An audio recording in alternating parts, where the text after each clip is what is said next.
Good morning, viewers. Thank you very much. Welcome to Punchline Africa Television.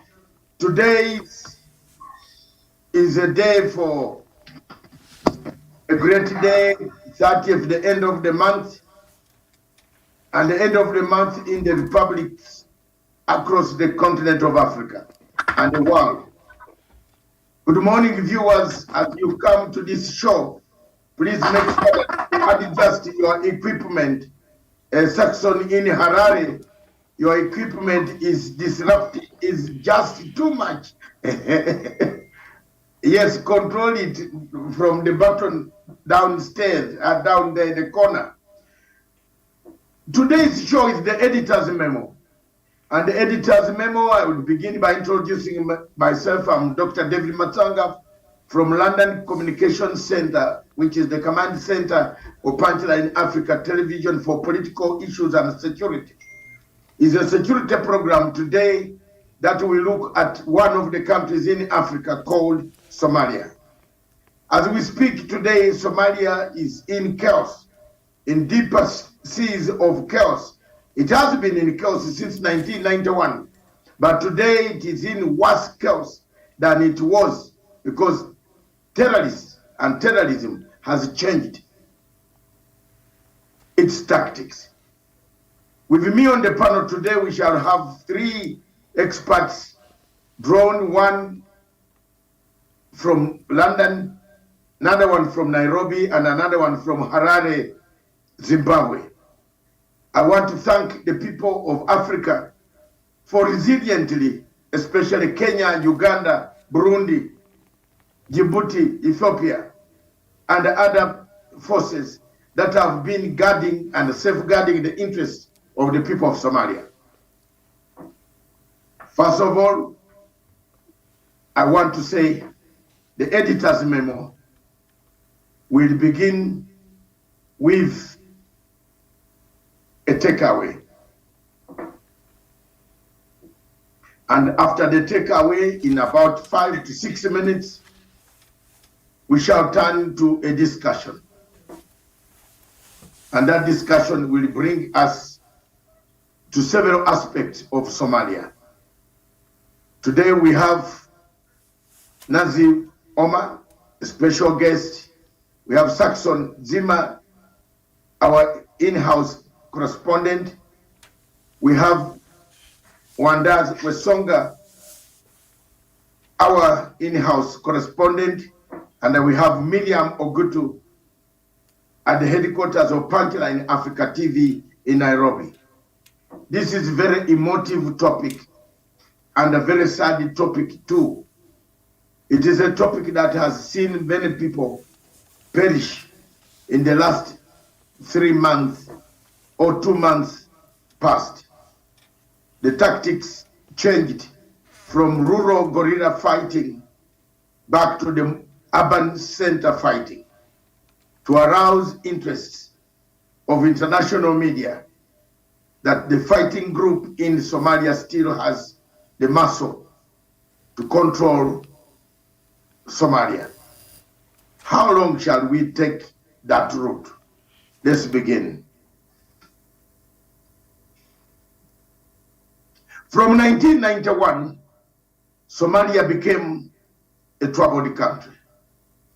The overthrow of General Siad Barre left this country once a Pan-African state, a state that looked after Africa, a state that cared for Africa, a pariah state. He left a pariah state behind where warlords and warlordism became the order of the day.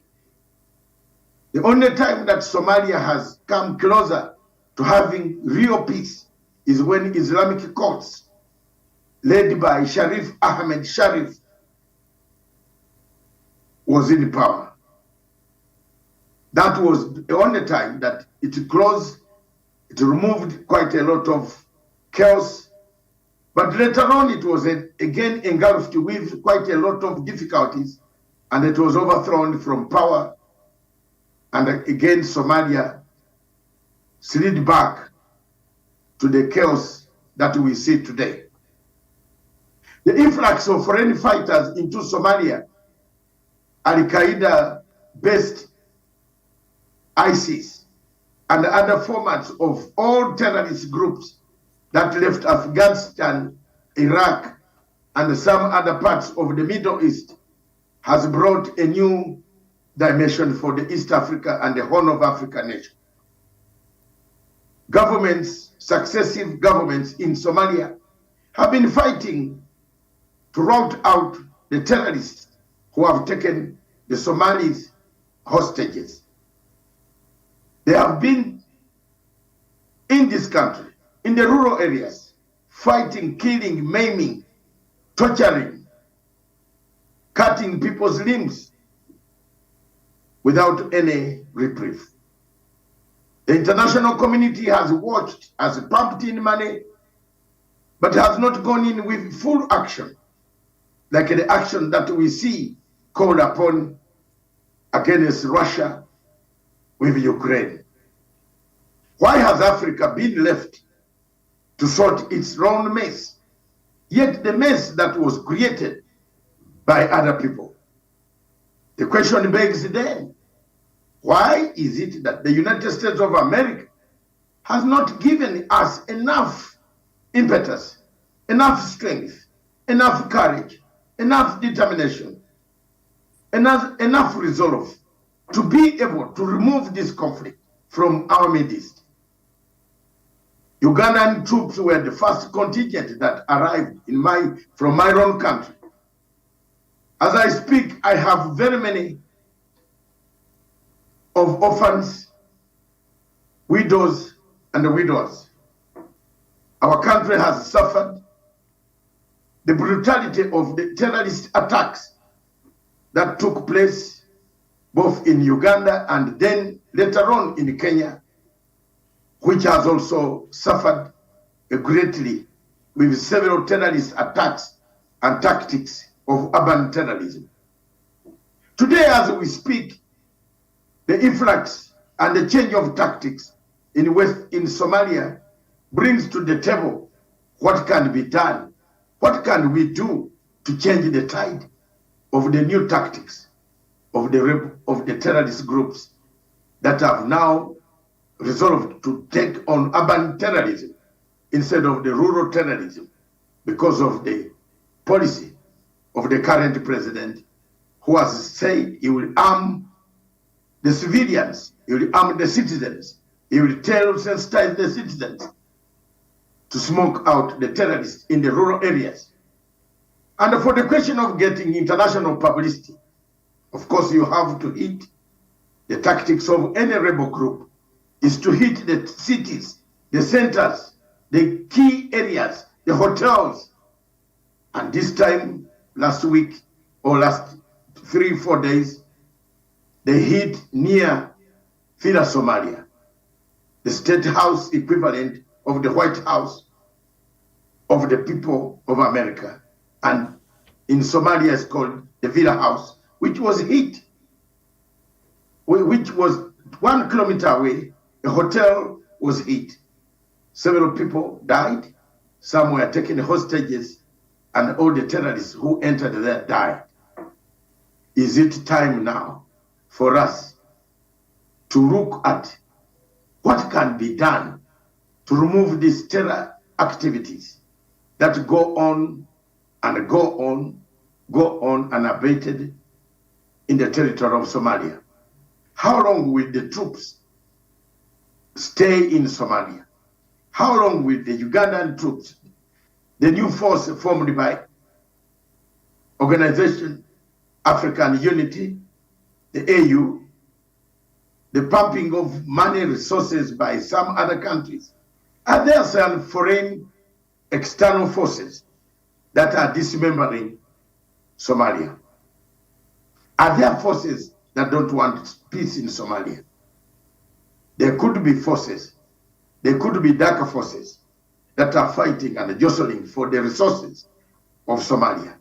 After all, we have been seeing that for every resource in Africa, for every resource in any country in Africa, there have been darker forces that have always come to kill, to maim, to help the terror groups to dismember states of that nature.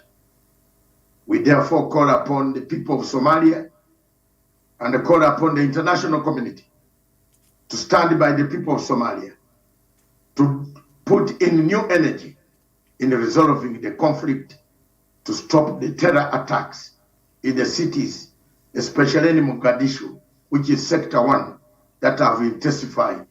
We all know this.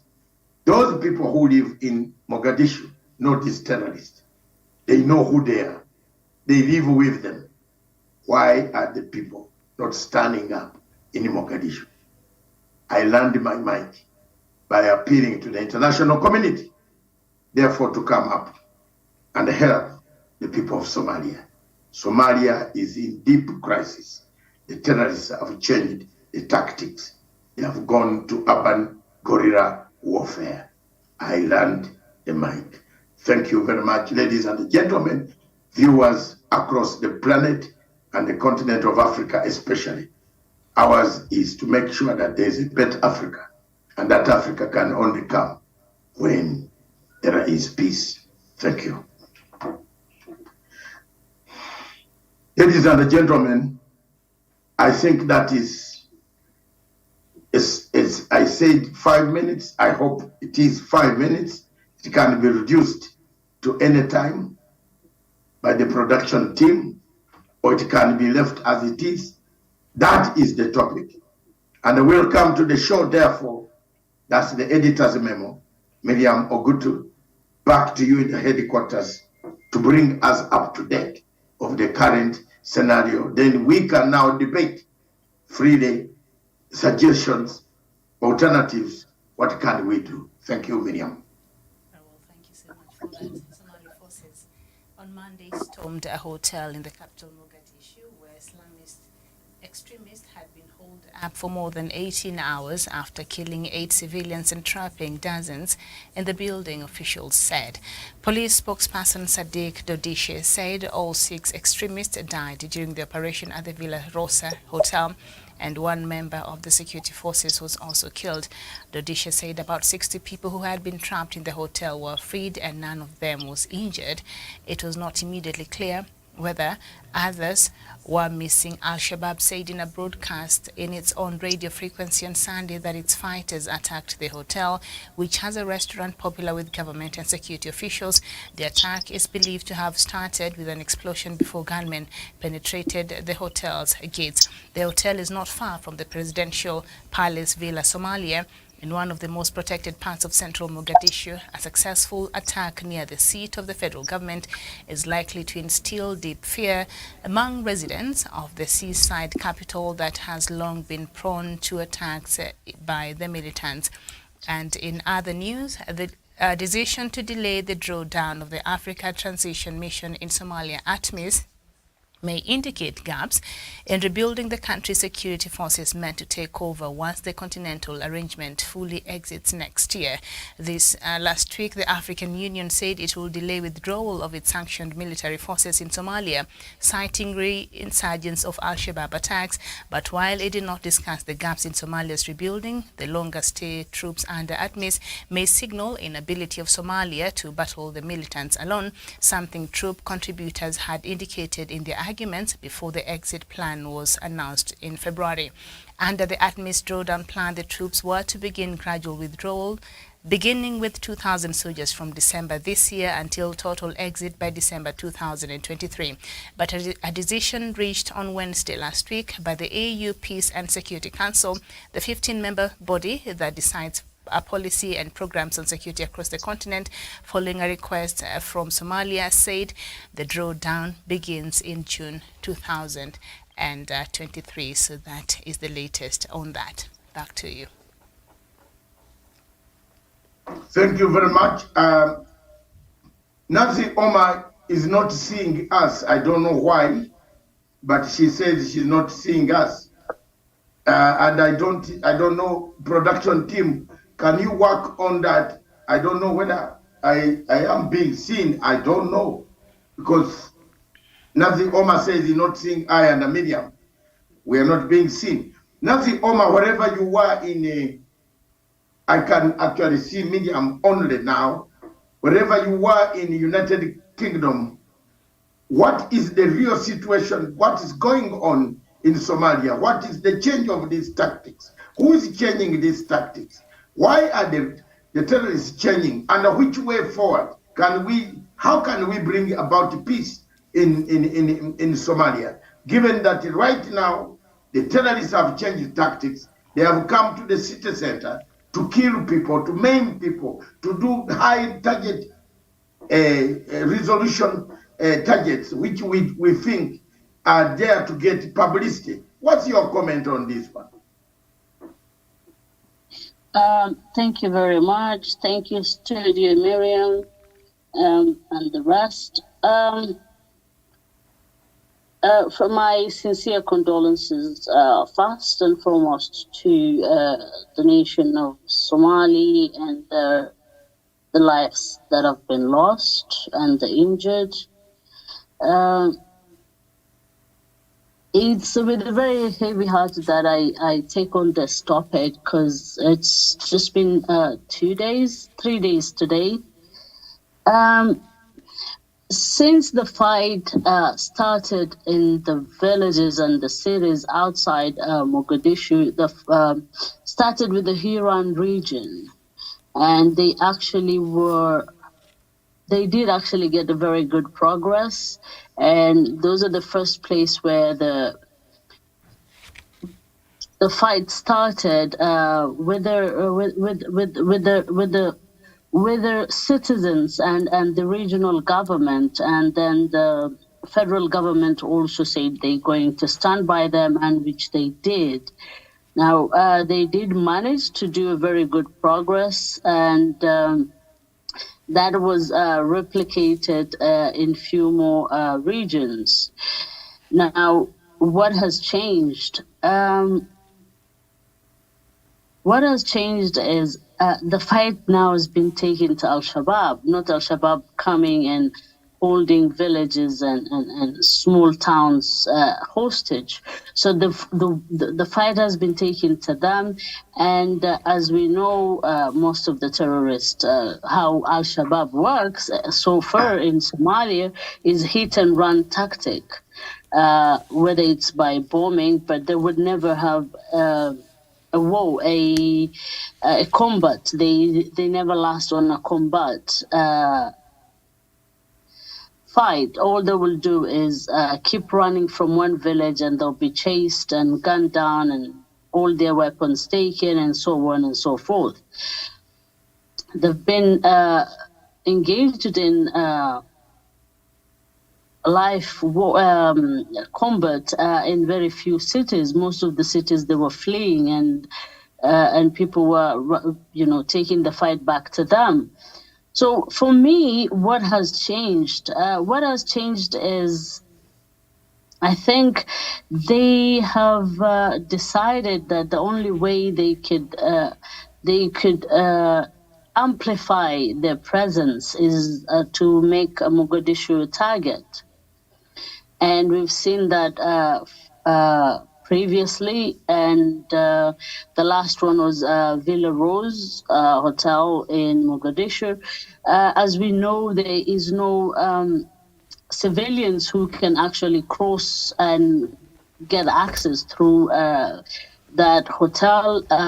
It's only accessible if you're sleeping there or by people who are government officials, as it's nearby Villa Somalia.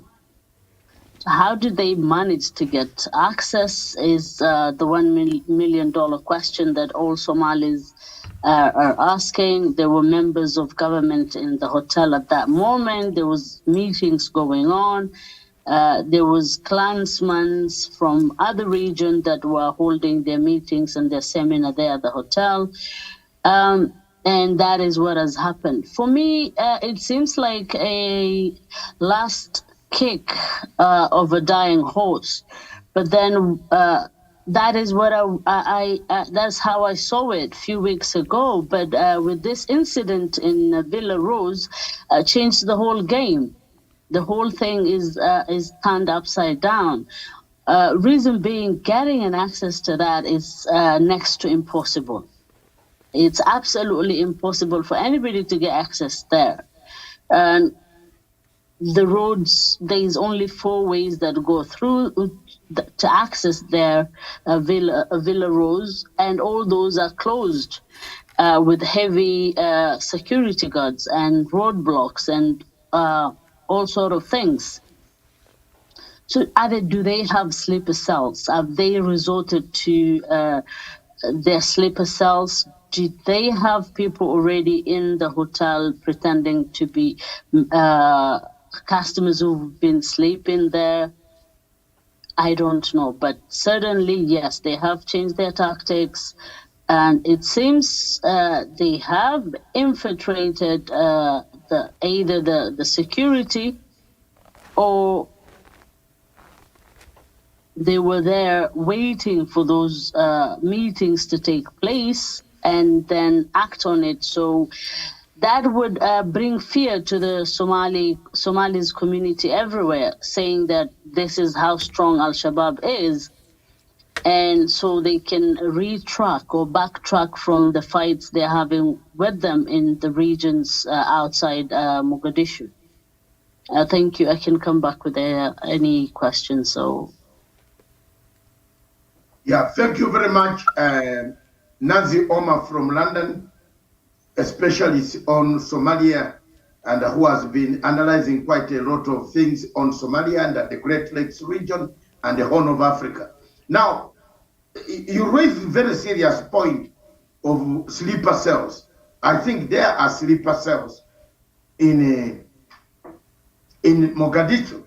These sleeper cells are hired by the bigger axis of Al-Qaeda. And that then brings back the situation that we see, that they know where to go and they mark out places, which places they want to attack. And this is a tactic that is used by the main, what we call rented terrorism. The main groups rent the sleeper cells in Mogadishu to kill, but they are killing for the sake of opening up new avenues of making sure that there is intimidation, harassment, fear, so that the international community look at all agencies. The whole of last week, this week, all agencies are focused on Somalia. Wanda, what do you think is going on here? Have they changed the tactics? What type of strategy can we use on Somalia at the moment?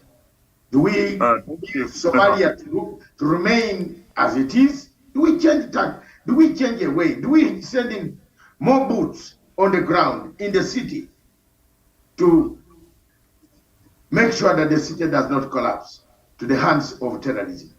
Thank you. Thank you so much. To pick from, I'll buy the words of Albert Einstein. Albert Einstein says that it is insanity to do the same thing repeatedly, then you expect different results. Now, it is time that we need to, we need to change tactics as a way of dealing with insecurity in Somalia. Although, although I'll always look at the United Nations and the United Nations Security Council and develop a feeling that these guys or such organization or these organizations that you're having, they are not helping us so much. Like you look at this attack at the Villa Rose. The government, it took government about 20 hours before they could overpower the Al-Shabaab. 20 hours before they could overpower them. From 1992, we have been having the arms embargo in Somalia. And then you look at the 20 hours of struggling with a terror group that is hiding, that is in a room somewhere. Then it takes us about 20 hours struggling with them. Probably raises a question, or it tells could be having more power than militaries were having. And in this case, it means that our leadership, the African leadership, the regional leadership, should start demanding for answers or for ways out now to ensure that security lasts in Africa. I'd also look at what is happening in Somalia, this attack that you've had in Somalia.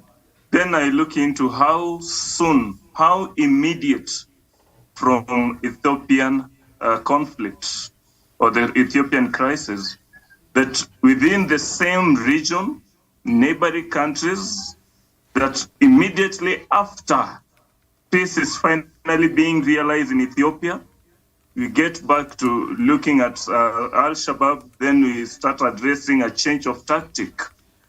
Then I'll still trace back into the funding of Al-Shabaab as a group, that there was a point, in this case, it is an alleged one, a supposedly one, that at some point we had the Eritreans being pointed a finger at, to be, as a group that was alleged to be funding or financing the Al-Shabaab. Therefore, I look into this new tactic, then I feel like there is a new brain, there is a new person that is changing their ways of thinking, their ways of doing things. That it can't just be from nowhere after a series of struggling or running up and down in the rural, then they change a tactic. Is it not a case of someone who is an expert in these things having told them that you guys walk away from the rural, go and do this in the urban?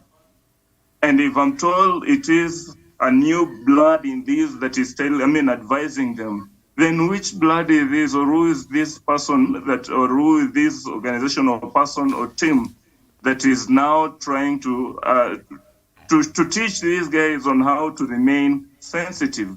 Because what is happening in Somalia today is that Al-Shabaab wants now to be relevant. That what has been happening in the former tactics, they were now not being relevant. We are almost forgetting about them, but now we are talking about them. Then a question comes in, who is this, or how did they change tactics? What does it mean? They were not thinking, now they have started thinking. They were not seeing the need to attack the cities and the urban settings, and now they have realized that it is important to attack in such areas.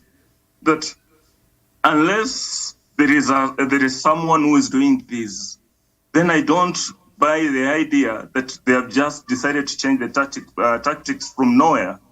And I'll as well be, I'm interested to understand that how soon, how immediate after the crisis in Ethiopia, it is important that we change tactic. It is important that the leadership of IGAD gets on the table. Then they start talking about peace in the region. Only that it's now, it's coming in at a very wrong or bad time, that whoever that we are looking at as the peace negotiator, the chief peace negotiator, the former president, is already involved somewhere. And if he's already involved somewhere, then it means we are introducing another item on the table or on his list to start tackling. It comes, it addresses, or it now equates itself, or it gets too close to what the Germans did during the wars. That for them to be defeated, the only mistake that they did was to open so many battlegrounds. And in this case, I feel like what Al-Shabaab are doing, if someone is advising them, is to overpower the chief mediator in the region. I yield my mic.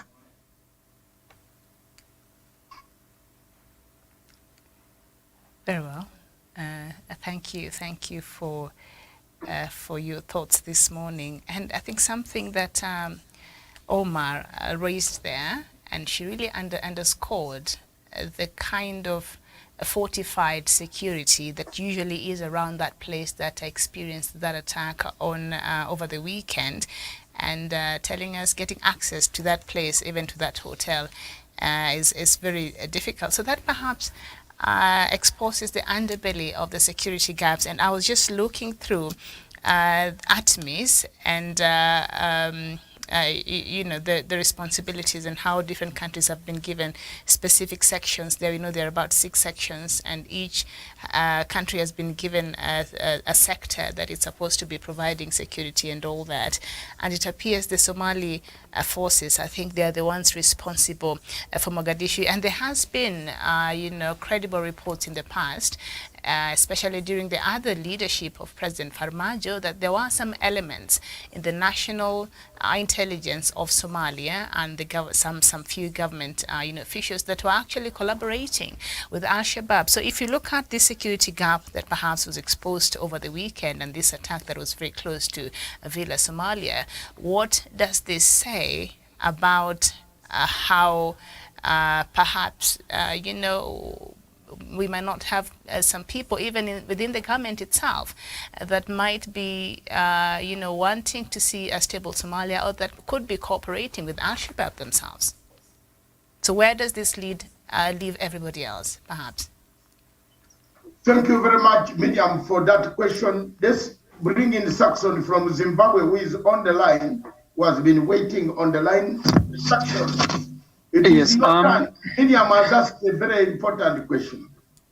Are there in the Somali government itself sabotaging new government to make sure that they don't function? I think there's a heavy infiltration within the government structure, because if you've noticed, ever since in August, when the president declared the total war, there's been a spike in terror bombings in Mogadishu. And the latest one, it was targeting the Villa Rose Hotel, which is frequented by parliamentarians. It's a statement of intent by the Al-Shabaab that they can hit the center of the government. And it means it's a well coordinated. They've got insider information. How could these guys pass through the fortified security? It's like the green zone in Baghdad. Having attacks in the green zone says a lot. Like internal, when these guys went in the hotel, they besieged the hotel. It means this was well coordinated, involving the security structures, security apparatus of Somalia. I don't doubt the notion that some people involved in the government and the security are complicity, are part of part of the Al-Shabaab. And I think dealing with terror activities needs a lot of investment as far as counterterrorism is concerned. It's not more about putting the boots on the ground, but it's knowing how do these guys operate. Because going there full blown, they also divide. Like right now, they've come out with new tactics, hitting the capital city, no longer focusing on the villages, meaning they're hitting where the center of the government, so that at least activating their sleeper cells. That's what they're doing. Because the terror groups have got so many branches. Like they knew that once they're beaten in the villages, they just activated the terror cells, the sleeper cells. Now the government is now focusing on dealing with them. It's a sign that they have someone well coordinated, someone involved in the security systems of Somalia, and knows how the goings on. So I don't doubt that the part of the guys in the government are also involved, part of the government intelligence system and the security guys. Yeah, that's my opinion. Mm-hmm. Okay. Thank you very much. Now, Nancy Omar, Miriam raised serious issues on question. Before that, we knew very well that there are some elements in the old government who are not happy with the new government. And this same thing is playing back again. We had people who had connections with Qatar government, having links with the government of Qatar and outside governments and other systems. We had foreign element of people countries like Turkey, UAE, Qatar, France, Norway, poking nose in the question of Somalia, who should be the leader and who should not. Could it be the result of the failure by the former president capturing power, that elements of all loyalists of the former president are also taking part in making sure that Mogadishu is impossible to live in? What do you think? For me, I would say those are unfounded allegations. You would hear the same allegations in the current government, especially when it comes to the intelligence security of Somalia. At one point during Farmajo's regime, if Miriam can look up, they were among the top 10's intelligence team. Now, that intelligence team has been dismantled from bottom up and with the new regime. And I would not want to speculate, but there is somebody from Heritage that did actually send a tweet and not even hiding, and who was not allowed to step in Somalia until the new regime came in, who actually said something along those lines, that the NISR that has to be dismantled from bottom up. And when the new regime came, obviously every government has its own way to run the country. And I think President Hassan Sheikh has tried his best. He's been at the front line in the combat zone the last few weeks. 2 weeks ago, he was there in person with the locals and the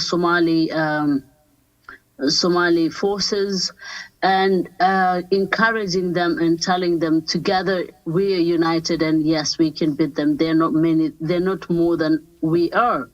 Now, what has changed is they have been beaten up. The villages that they've occupied for the last 15 years, they can no longer stay there in peace. And in those regions and those areas, the government is closing up on them. So for me, I would still say it's a new tactic in a way of staying relevant and coming back to Mogadishu, because if you don't hit Mogadishu, you don't get the international attention, you don't get noticed. All that people are hearing is Al-Shabaab has been defeated, we've got X number of Al-Shabaab that have been killed, these are the weapons we've retrieved, X numbers of Al-Shabaab have been captured. But for them to make any kind of movement and shut down the city of Mogadishu, so that makes a very big statement. Without Mogadishu, there is no Somalia. The whole of Somalia could be at peace, but there is no peace in the capital city where Villa Somalia is. Then you have no Somalia. You have no Mogadishu. There is no Somalia. So yes, it's for them to be relevant. Yes, they've changed their tactics, but remember, these people are the same. They're not the face of Al-Shabaab within Somalia are Somalis. That is one thing we have to put in mind. Maybe the commanders and the people who were behind the curtains are the puppet masters are different, external forces, but the actual puppets are still Somalis. And can they get access? Can they penetrate into the system? Yes, they can. The same way the government intelligence are also penetrating in Al-Shabaab and getting information. So it works both ways. But for me, the security. But that is exactly Nancy Oman. That's exactly what Miriam has said. Is there any penetration? Are we having penetration on both sides? In intelligence, that happens. They are also being penetrated, and Al-Shabaab could be penetrating through some elements who are loyal to Al-Shabaab. And that's why you find, when you mention the word sleeper cells, you are on top of the map. Sleeper cells, smaller cells, are sleeper cells in Mogadishu. And they are hired by the bigger, rented. So what is happening right now in Mogadishu is rented terrorism. The real core of Al-Shabaab is somewhere, and they have rented someone, 6 people, 10 people, smaller cell, rented. But these rented cells must be having access to information that today, that is the place where all MPs go for their lunch. So that is where we are here to find, we are not here to condemn, but we are here. I actually, and that was my opening statement. Definitely, yes, there were sleeper cells. Yes. How did they cross? How did they get access through those barriers? And the security around Villa Somalia and Villa Rose is actually very strict. If you could, if Miriam could see the pictures, the roads leading to there, and you cannot. It does not matter who it is. There is no way civilians would actually get access. That you can say, just normal civilians would get access. A second thing is we had members, high delegate members of the government who were there. One of them was injured. He had to. And the kind of combat, the attack was going on for hours until early hours of the morning. So it was not something that was that took. Easy planning. That was very strategic planning, precision planning from the Al-Shabaab side, because there was no way they could engage in that kind of combat or in that kind of fight for hours and hours and hours. A lot of lives have been lost. I do not want to minimize the lives that have been lost. Numbers are going to hundreds, but then again, we cannot verify those informations.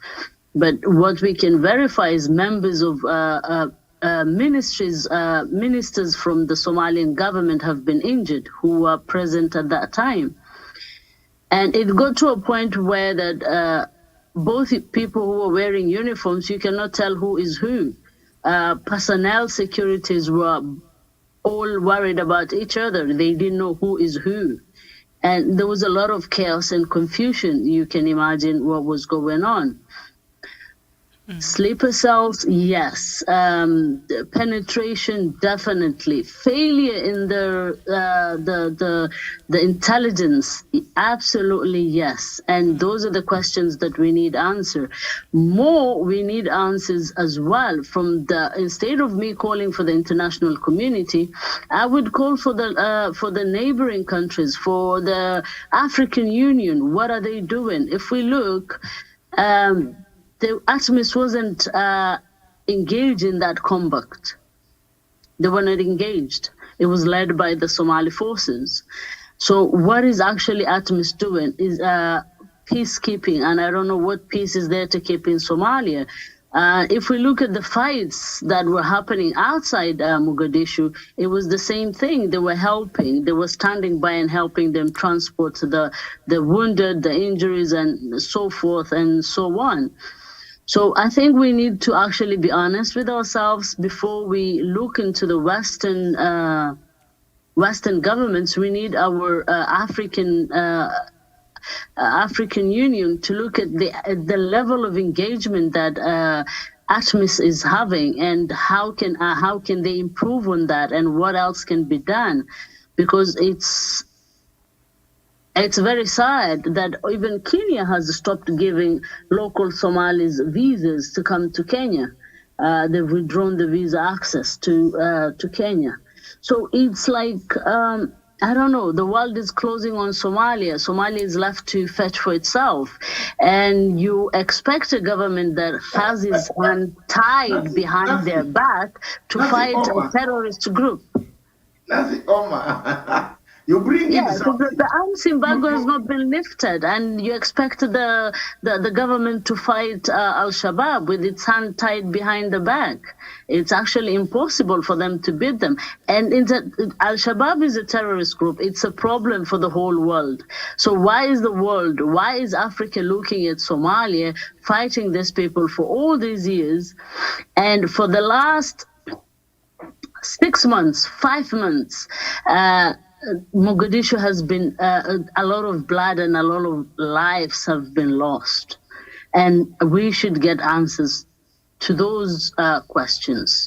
What is the African Union doing? No, this is a very serious. That was the question. In fact, I think you plucked part of my mind, Miriam, as we come to almost the last part of our show. She plucked something from my brain. I was asking, what is the contribution of the Somali people in raising international outcry on the question of the current situation on the ground?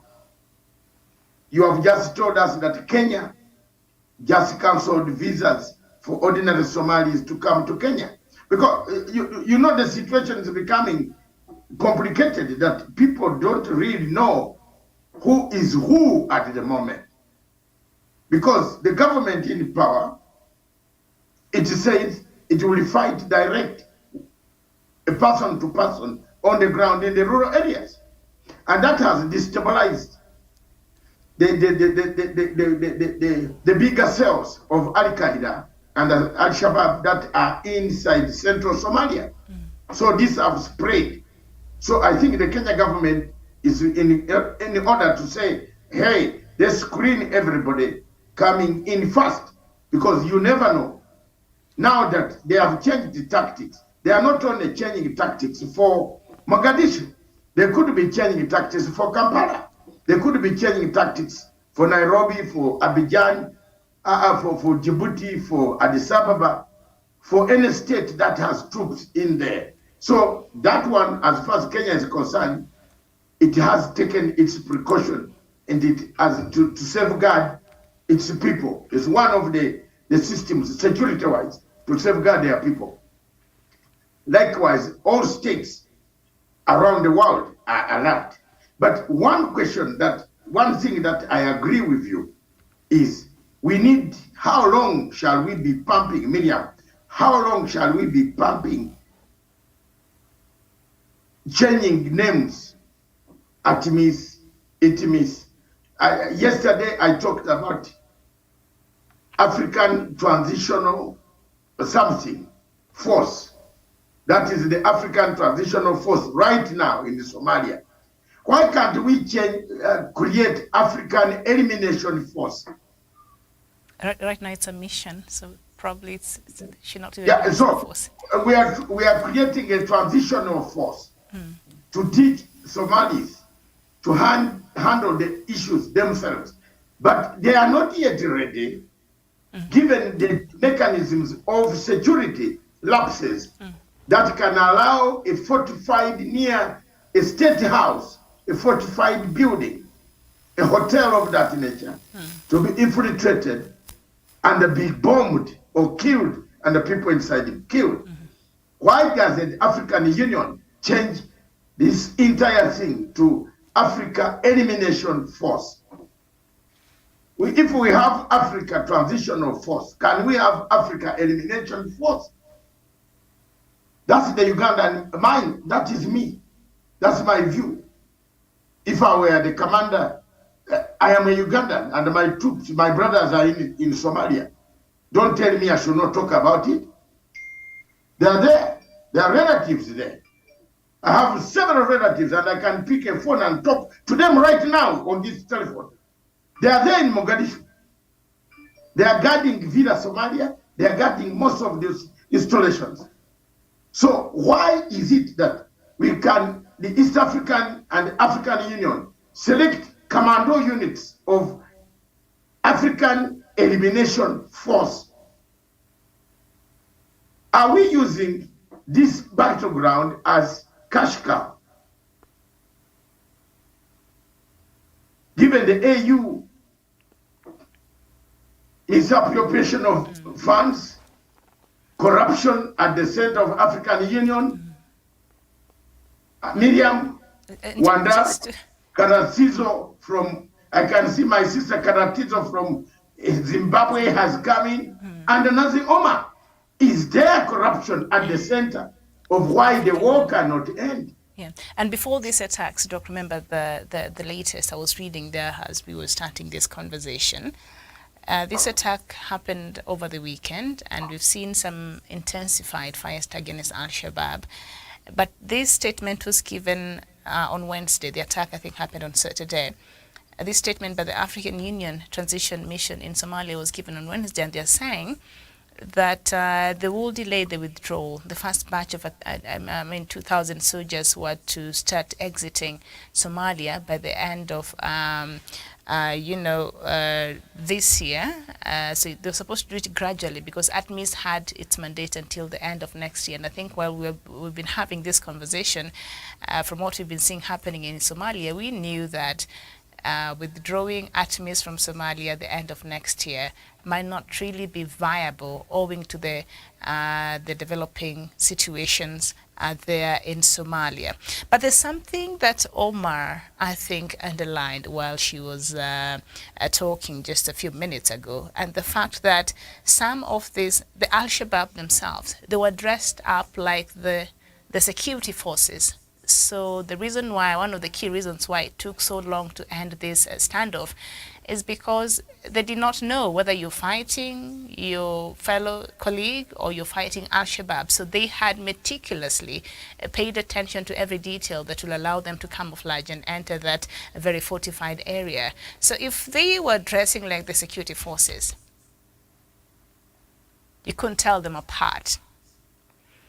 We can't sit here and pretend these people are not coordinating with some high-level people in the leadership in that country. Yes. Or Nancy Omar, Miriam, you have a point. I am on your side on this, and because it looks like it's a coordinated, meticulously to the T. They very well sat down and they had everything put together and planned.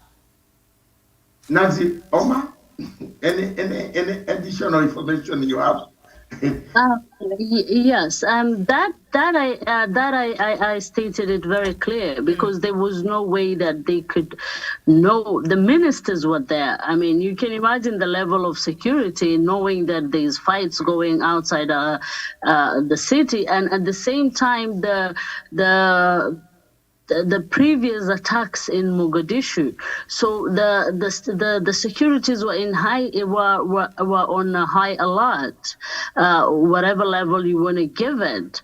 So for them to be able to get access to Villa Rose in that hotel must have been coordinated, because a minister, because minister has his security details, and everybody else has his security details. So you see there is the Al-Shabaab, and then there's everybody else's who was there, delegates from the government, delegations from outside Mogadishu, from one of the regions that were having their meeting there. Somali elders and the region elders were having their meetings there. So everybody with the security teams, and nobody could trust the other one. Nobody knew who is who. Are we? The standoff took hours and hours and hours, and so yes, it was a precision and targeted. Yes, they knew who is going to be there and when they're going to be there. All that is clear, but that is the answers we need from the Somali government intelligence. That is a failure on their side. They need to find out where did that leak come from, because For the other attacks, it has been different. It's been somewhere where anybody could get an access.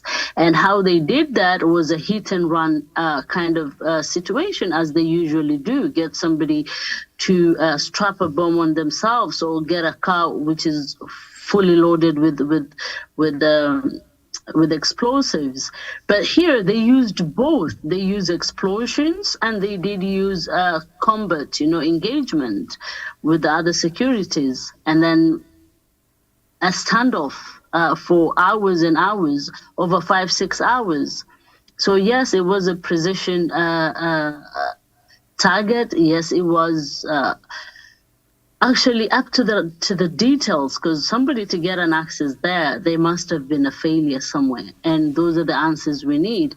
And you mentioned, yes, Kenya has all the right to make sure that things are not actually clear on where Somalia is going and who is who, to cancel the visas. That absolutely Kenya has the right to do. It's a sovereign country to do whatever it wants to do with giving access to whoever it has. But my actually bigger question is that ATMIS was not engaged in this fight. ATMIS time is almost ending. Now it has to be renewed or extended. And we will not see ATMIS coming out of Somalia anytime soon, whichever name you want to give them. The third point is why there is no much effort in working within the EU, the African Union, sorry, not the EU, the AU members, to put their brains together and see how this could work. How can this be ended? Since there is fight now outside in the villages, and back in Mogadishu, the sleeper cells are at work. And to be that close proximity to Villa, Somalia, if that is not going to raise alarms and it's, I don't know what else would. So for me, is African Union is failing Somalia? Yes, it is. Are the neighboring countries failing Somalia? Yes. For me, I feel there is not much effort that has been put into Somalia. The same effort that is being put in Congo, the same effort that has been put in Ethiopia, and so on and so forth. I yield my mic. As you yield your mic, Karatizo Ra from Zimbabwe, any comment on this subject, or you are listening? Karatizo Ra from Zimbabwe. Good afternoon, ladies and gentlemen. We are on the editor's memo. We are looking at the situation in Somalia, how bad it has become. It's grown from worse. Nazir, Miriam, Wanda, Karatizo, and Saxon. We have been there. We have seen what it is. We have brought out. Can we now, in our parting shots, give solutions?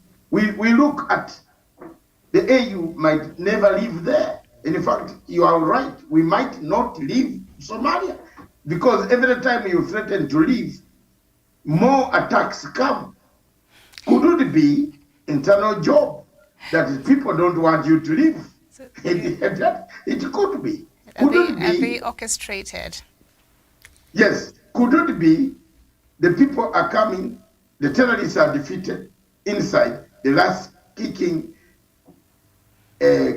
of the guys dying, a horse of a donkey, is the worst kick that you can ever think about, which Nazi Omar from London had talked about.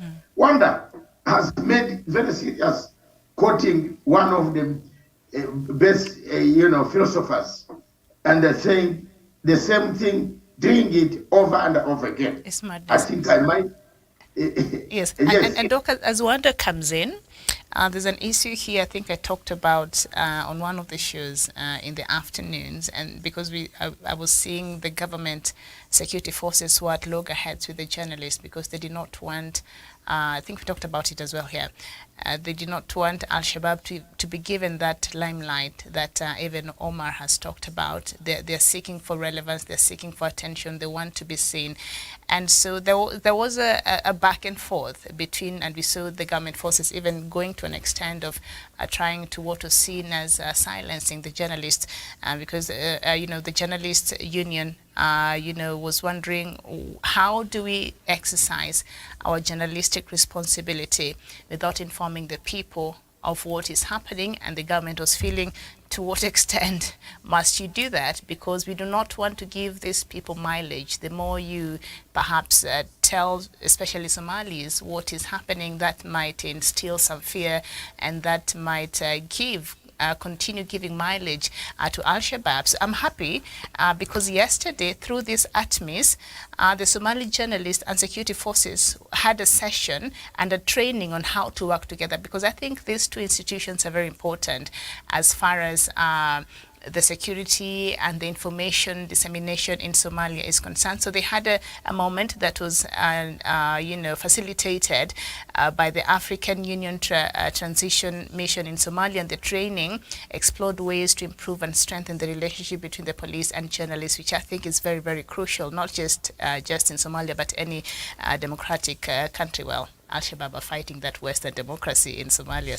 But anyway, so where do we draw the line? Perhaps, Mr. Wanda, as you come in, where do we draw the line between responsible journalistic work of informing the people, but also ensure that they do not magnify the activities of Al-Shabaab that perhaps might accelerate fear and also jeopardize national security? Thank you so much. To begin on that one, that the role of journalism in reporting, you can report by either undermining what you're reporting about. If I report by amplifying what is happening on ground, then I give it more power. But if I report and undermining or maybe making it more like a kiddish kind of an act, then any other person will, even that who is doing such things, we feel like what we did probably never met the threshold required. Now, getting back to this topic, now different from the role of journalism in reporting, because at times you have reported, but in our reporting you have made it seem like a big mountain. Even if it is a big mountain, then report it as just a hill. Then whoever acted on it will feel like, oh, so what we did never met the eyes of every person out there. Now, when I look into the role of the neighbors in what is happening in Somalia, I feel like the current regime need to go back on the drawing board, stand in front of a mirror, then look at their faces, then realize the mistakes that they probably could be making or they made. Like we had a case, like I look at Kenya, for instance, we had a case that almost led to the bad blood between these two nations. That we had a case to do with the maritime conflict, of which the maritime conflict, in one way or the other, could have made the government of Kenya feel like our neighbors are our neighbors are good, but at some point they can be bad. We should not go in the same line, but it could have painted a bad image. Now, number two, still on the role of the AU in general. I have a feeling that, if we keep looking at AU and draw an imagination that AU will come in and sort our issues, then we are in for a rude shock. Because when you look into Ethiopia, for instance, the conflict that I have been having in Ethiopia, it really took so many, quite a long period of time before AU decided to act. Of which, if we imagine that AU will be very quick at sorting our issues, then we still could be in for a rude shock. The only team that I feel like need to be made more strong and need to get to their grounds and ensure that their region is safe is the East African, that is East Africa as a team, and the IGAD as an umbrella. That I will wish that it get to a point, the East Africa community introduce, if it is Somalia being introduced in it, then the leadership sits down and promote a proper legislative team, like what you're having in Arusha. Then when such team is organized or when such body is organized, I wish that such body craft a policy or craft a legislation that will end up building a regional, a powerful regional military group that will now be able to safeguard the interest of all these countries. That will that any times or any for a scenario, or if it happens that we're having an attack in country A within the region, then it happens that it is the sole responsibility of the very group to come in and ensure that such conflicts are resolved. Elvis, before you go further with a reactive force, we can create a reactive force with the help of African Union, isn't it? That's exactly what I've said. Let's get African elimination force.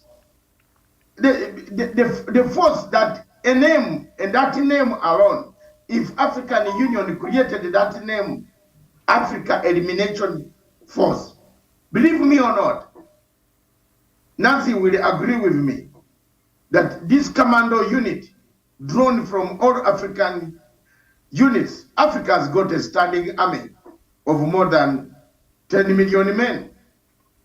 Yes, if you compare all the army, the men in the armies in all African countries, Wanda, we can't hear you. if you add all the armies in Africa, we have about 10 million people armed and well in an organized constitutional manner. And we have commando units, like in Zimbabwe, we have a full battalion of commando units. Uganda, we have very many. We have several stages. We have an elite group. The elite group commanded by the son of the president, formerly. That is a special guard. You know, we have several tiers. So if we collect like 200 from each country, we shall make 10,000, 5,000 or 10,400 troops of elite commando. In Nigeria, we have 200. In Uganda, we have 200. Through this command unit, train it, equip it. We go for these guys. We go for them. What a man in Western Kenya will say, a person to person, a leg to leg, an eye to eye. We go for them. Somalia will come out clean. But here we are spending millions and millions of dollars each day. But nothing is changing. Something has changed in the Kenyan sector. In Kismayo or Jubaland, there is peace there. Nazir will tell you, people there are at least on high alert, but they are not being targeted as terrorists by terrorism, because people have realized that development, trading, exchange of views, tourism, and leaving people to feel free, drink their coffee outside their houses. You have never been to Mogadishu, most of you. So at least Wanda, and I don't know whether you have been to Mogadishu. I have been to Mogadishu before and after. Before, when during Siad Barre and after Siad Barre. I went there when I was in Sky News as a journalist to interview Sharif Ahmed Sharif when he was the president. It is a good city at evening. In the evenings, you sit on that Indian Ocean. My Jesus Christ, sit there and relax with your tea. And then they bring the food, the good food, the rice and the mutton, the rice. It is what? And the palm tree. What are they called? Nancy, can you tell me those things that are called? What are they called? The things that are put in the rice when they are cooking the rice. Miriam, you know those things? Black. Saffron. Eh? Saffron. Yes. If they bring that type of food and you sit on the shores of Indian Ocean, you wouldn't like to get out of Mogadishu, a beautiful city, beautiful people. I never wanted to get out. And I really wish I could go and relax and instead of going to looking for a holiday in Canary Wharf, okay, the islands, which in Morocco, where I would like to go to Mogadishu. But what can happen here is, can we create a rapid African Union elimination unit? Call it that way. The name alone will bring some people a lot of which type of elimination they will go. People will start showing out who these terrorists are. But we are creating, we are changing the names. Atisemo, Atimos, Amasom. What is this new one called, Miriam? It has never sunk in my tongue properly. It's Atmis. Eh? Atmis. Artemis. Atmis. Artemis. Now we are going to create all atmosphere. Soon we might create, all this come to one thing. Here is money. Command center. And can you look into actually now it being Atmis from the previous name they had? Yes, Amazon. But what was the actual level of engagement that they were allowed to do, and what the level of the capacity that they were allowed to be there? You see, there's a catch-22 as well. For me, yes, I'm still putting my cards on African Union and saying African Union has failed. But at the same time, we were when they were coming to Somalia, the Western countries have put a cap to how many troops can go there. The draft is being done, what they can do, what they can engage in, and so on and so forth. So maybe I think the African Union or the African leaders need to sit back on the table and look at what are these guys doing in each and every African country and how they're doing this. Especially when it comes to Somalia. Can we look into what they're doing, how they're doing it, up to what are they allowed to do, up to how are they allowed to engage, and the actual numbers that they're supposed is the capping. Because you cannot say we're not lifting the arms embargo. You have Al-Shabaab that they are bringing the fight to you. Capping the troops coming that supposed to be coming from the African Union, the Atmis or the Amazon, and at the same time the activities that they can engage in. So I don't know. This is crippling. Yeah, but without nothing, the Amazon was there to come to shoot and kill. Yes. One of the mandate was to shoot and kill and protect Somali lives. to shoot and kill terrorists. Now, Artemis is there.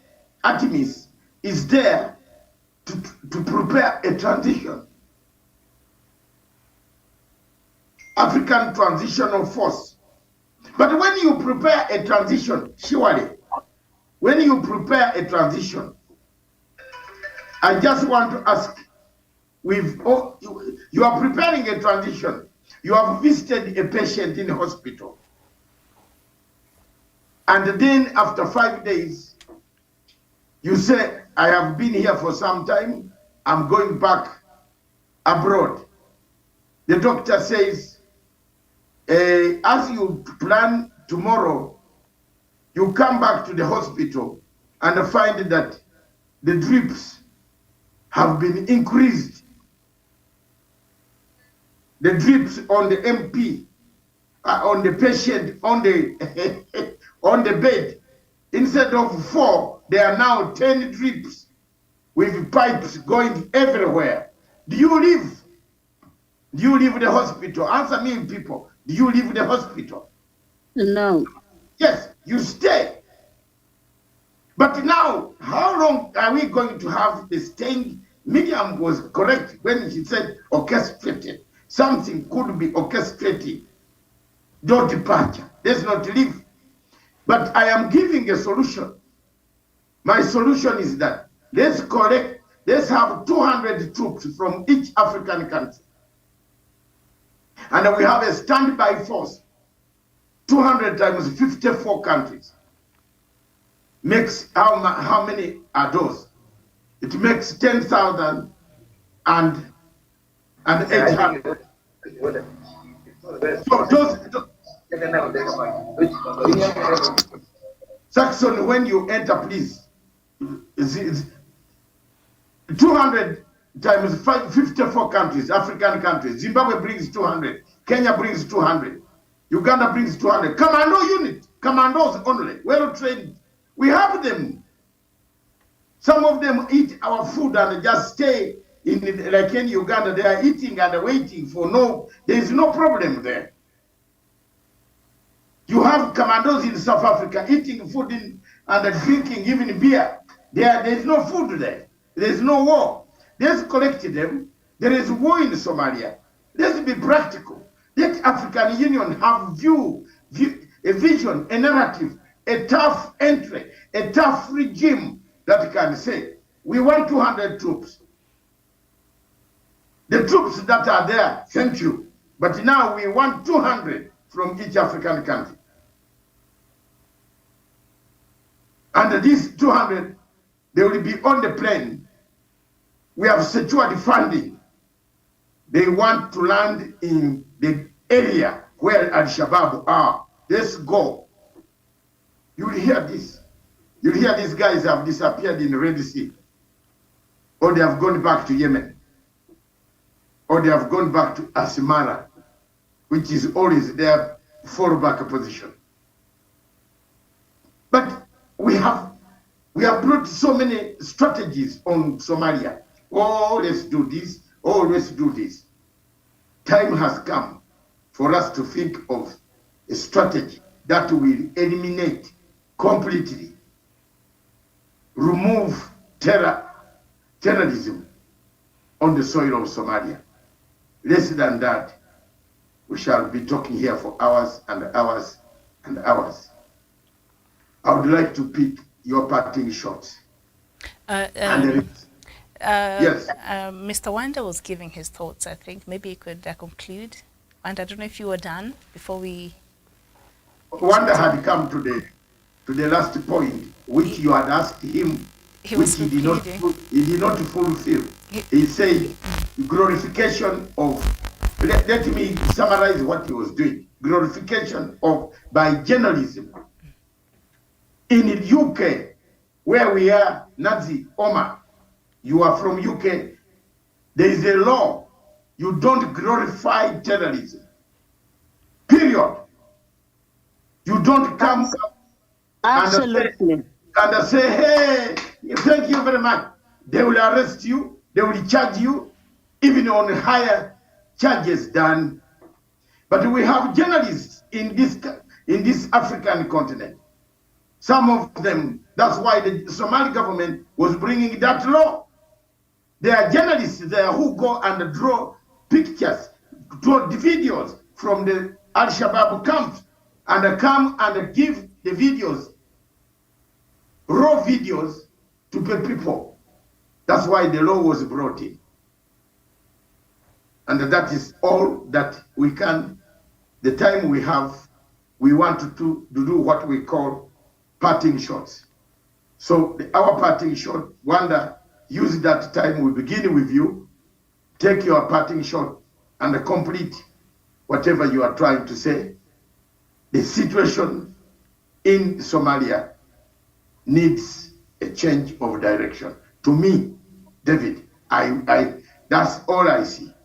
The more we do the things, you rocked the boat when you said the more we do them, the same way we do them. You quoted someone whom you can quote again so that our viewers can take it home. Wanda, parting shot. Thank you so much. And that was Albert Einstein. But yes. Albert Einstein called it insanity, doing things repeatedly as we expect a different results, which doing the same thing and expecting a different result. Absolutely. Absolutely. Now, and it is a problem, or it is the rain that keeps beating us as Africans, that we keep on repeating the same things, then you expect different results at the end of the day. That we keep on. Can you also add, Wanda, yes. Teacher, Wanda, can you add on this word adversity? Yeah. We are never resilient. Yes. Adversity. I've told you part of the problem that the Israel, Benjamin Disraeli, the Prime Minister of Britain, said part of the problem of humanity is education. Yes. On adversity. We don't have it. Do we have resilience? Does African Union have resilience? Surely. You are changing from atmosphere to Artemis, then bring Asimov to the. I don't know. Go ahead. Therefore, and then the other thing that Africans now need to start doing, we Africans, we should be able to realize that standing on our own and being able to depend on our own, it will be the solution to the problems that we are having. But for as long as we are still leaning on the Western side, for as long as we imagine that, for instance, probably someone could be thinking about the African Elimination Force. But because someone sits down and imagine, if we talk about African Elimination Force, the rest of the world will start saying that is, I don't know, not a human right terminology, or no, you're going to kill people, it's not a... Then at the end of the day, we stop doing what is right. I wish that we go the Magufuli way. Magufuli believed that for Tanzania to grow, then they need to be able to to fund their own budget. They should be able to live within their own means. If Africa get to such a point that we are ready to tell the rest of the world no when it is no, but not no when they say we need to say yes, then we say no, I had not said no, I meant yes. Therefore, when we stop such kind of doing things, that when we feel like this thing is not right, then we do it the right way, then Africa will be able to get on the feet and move. Like if I buy exactly what Dr. Masanga is presenting as a solution, if we have our own African military, of which I know the rest of the world will not be ready to buy, and this is when I'm saying, if we feel like it's a yes, then we go with a yes. Because the rest of the world has never wanted to see a united Africa. And it's the reason why Gaddafi was eliminated. It's probably the reason why Dr. Kwame Nkrumah's overthrow was organized. It's the reason why Lumumba was assassinated. And therefore, as a parting shot, as I land, all these conflicts that we're having in Africa, we can clearly handle them out if we get to realize that we can stand on the ground and be able to sort our own issues. There are those things that we should not wait for the world to fund them for us. We should not wait for the rest of the world to fund our military, but instead, let every country, if we are going with the 200 as a number of the military commandos that a country will provide, then let us have that. And I was wishing that we have that parliament, the African parliament, where this African parliament will now come with a legislation that will pass a budget on how to fund this African elimination force. Then this budget, it now goes to every country so that we are so sure when the year starts, these funds are getting direct into this team. Although I know some of the challenges we are having, we live in a corrupt continent, but it is a solution. That let us forget about sugarcoating the military. The work of the military when it's going to seek peace in a conflict zone or in a terror zone, it is to eliminate. Therefore, as Dr. Masange is putting it, let us have the African Elimination Force, but let us have an African parliament that will be able to legislate on African issues. Because as we speak, African Union cannot do, African Union is a puppet. African Union cannot stand on the ground and sort issues that are affecting Africa. Instead, the leadership of African Union are only there and can only slightly work when pushed on the wall. I yield my mic for now. Thank you. Nazi Omar, as you have heard, is it time for us to create an African elimination unit to deal with terrorism that is overtaking the governance of the current Somalia? What's your view? Thank you very much. Yes, there should be a way of elimination army, definitely. I would also like to see more focus on Somalia from the African member states, especially East African communities that are also on the ground. And I would love to see the heads of state sit down and say, what is the viable solution? And find a viable solution that would work and that would stop the bleeding of the Somalis outside Mogadishu and inside Mogadishu. And remember, the one who's fighting outside Mogadishu is the civilians alongside the Somali armed forces fighting against Al-Shabaab. And those are all Somalis that are dying. Within the Somalia, Mogadishu, same thing that is happening. We've seen the problems that we had with the blood. You've seen the videos that were circling. Lack of people are dying, lack of blood. People are crying for blood donations and medical equipments, and we are not even equipped enough to deal with that level of trauma. We do not have enough trauma centers and so on and so forth. So knowing that a country like Somalia is been in a war. A child that was born while this war occurred in Somalia today is an adult. He might be a father. A kid who's never seen peace since he was born, and having a child and bringing your own kid into the same. So the cycle has to stop. The cycle has to end. The bleeding has to be patched. Thank you. I yield my mic.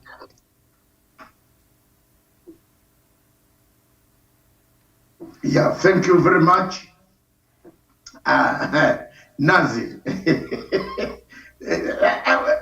Wanda, this idea is going to ban.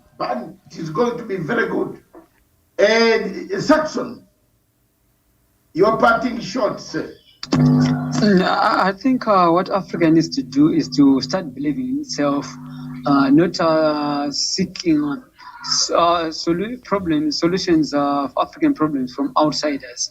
This dependence syndrome is seen as failing to solve crisis or civil strife that is risen in Africa, in particular the Somali one. I think in 1991, when the United States failed to stem the tide, with African nations who came in and brought peace in Somalia, but there was no continuity. And I think we need to have every nation in Africa should start supporting the peace initiative in Somalia, deploying their special forces to fight these terrorists. But the challenge that we've had as Africa is we have been too dependent on the West in particular to fund our peacekeeping, our peace initiatives, but ignoring the fact that most of our problems have been arisen as a result of some of these guys trying to divide us. So we need to be united as Africans, coming up and funding our military operations. We've got the resources, and why can't you commit these resources to funding our own? And we need to start believing in ourselves that we can do it, we are capable. There's nothing peculiar about these other guys. They normally, if you've noticed, most of these weapons are exported. Why can't we close our borders, having strong border controls, not tolerating these terrorists? Was we, under the guise of rights, we've taken this Western ideology of rights too far. That has destroyed our nations. If you look at our governance system, we've imported it. Now even our ideology, we're importing it, and that's why with these terror issues, it started in the West. They exported it to Africa. We didn't have strong institutions to combat these terror issues, and also we need to invest in our education system so that our people need to believe in themselves, not to be used. With some of this, most of these terrorists are funded from outside. They don't believe in themselves. We need to educate our people to start believing in themselves. We own one Africa. We need to protect it. I rest my case. Thank you. Kenatizo Ra from Zimbabwe, your parting shot. I think they texted earlier. They said they're just here to listen in. She's going to listen. Okay, Miriam, your parting shot before I come to a close. Today, let me close from this side. Hello, I can just say one thing. Okay. Oh, yes. Thank you very much, Madam. I had come in to listen, but I can just say one thing. Africa is taking too long to reform the AU. The AU needs to be strengthened. That's the most important thing that we can do. And it will help, if African Union is strengthened, it will help African countries to be more coordinated in the issues that concern Africa and finding solutions for Africa. Thank you. Oh, thank you very much, Miriam. Thank you very much, Karatizo. Thank you for coming to my show, Amai Karatizo, and Papa Saxon Zima. Thank you very much. That is, Amai means Mama in Swahili in Kenya. Thank you very much for joining us today. Continue doing so all the time, and there's quite a lot, plenty coming. Tomorrow in the morning, Central African Republic. Let's even prepare ourselves for even more shocks there. Who is taking the minerals? Where did this plane come from that started shooting, killing, and bombing Central African Republic? Miriam, your parting shot, then I conclude. ATMIS has to do better. ATMIS has to? Has to do better. Where were they when this attack was happening on Saturday? I've told you that, ladies and gentlemen, I've said ATMIS should change it into Africa Elimination Force. They have to do better. Exactly. They are in Sector 1 in Mogadishu. So how these people penetrate up to there. They must have intelligence. Therefore, who is behind all this? Thank you very much, all of you. And tomorrow morning, on Editor's Memo, the Central African Republic, commonly known as CAR, plenty of fireworks there. The government in Bangui does not like the French. The French have equipped Mr. Bozizi and some African countries. The trouble is, these African countries, when it is only Miriam who will mention them, that have actually equipped Bozize to overthrow the government in Bangui. Isn't it drama? Isn't it what we always want to talk about Africa? You see how good it is becoming very sweet to discuss Africa instead of discussing petty issues of where people don't value you. Jesus said, when you find the preaching and the gospel not going well, carry the dust and depart. We shall be concentrating on African issues. And you can see very many people getting interested. All sorts of people. Last night, we were busy and we welcome all of you, Miriam. We welcome Nazi Omar. We welcome Wanda. We welcome Karatizo to African Federation, the African Federation. The African, which is called TAF, the African Federation, is my brainchild, together with other African intellectuals and other Africans. We feel there is a gap that the young industrious students, leaders, we want to create leadership that will see a better Africa. You are welcome to become members of this organization soon, before the pre-launch, which is going to take place in March. We are working on modalities. An all-African conference in one of the cities of Africa will be held, where people will see the force of consistency, that one day AU will change its tactics. Although the Nazi likes AU and still thinks it will bring hope, AU with the current chairmanship, it might not bring you the hope you want. Ladies and gentlemen, thank you very much. I thank you again for having been there for me. And I thank you again for having been part and a parcel of this show. It comes to the end of this show. For every stage, Shakespeare said, man comes, plays, and leaves the stage. Thank you very much, Miriam in Nairobi. Thank you very much, Wanda in Nairobi. Thank you, Nazi Omar in London. Thank you very much, Karazino and Ra in Zimbabwe. And thank you very much, Saxon Vima in Zimbabwe. This was Editor's Memo. God bless you. This station, therefore, is for Africa, with Africa, by Africa. Ciao.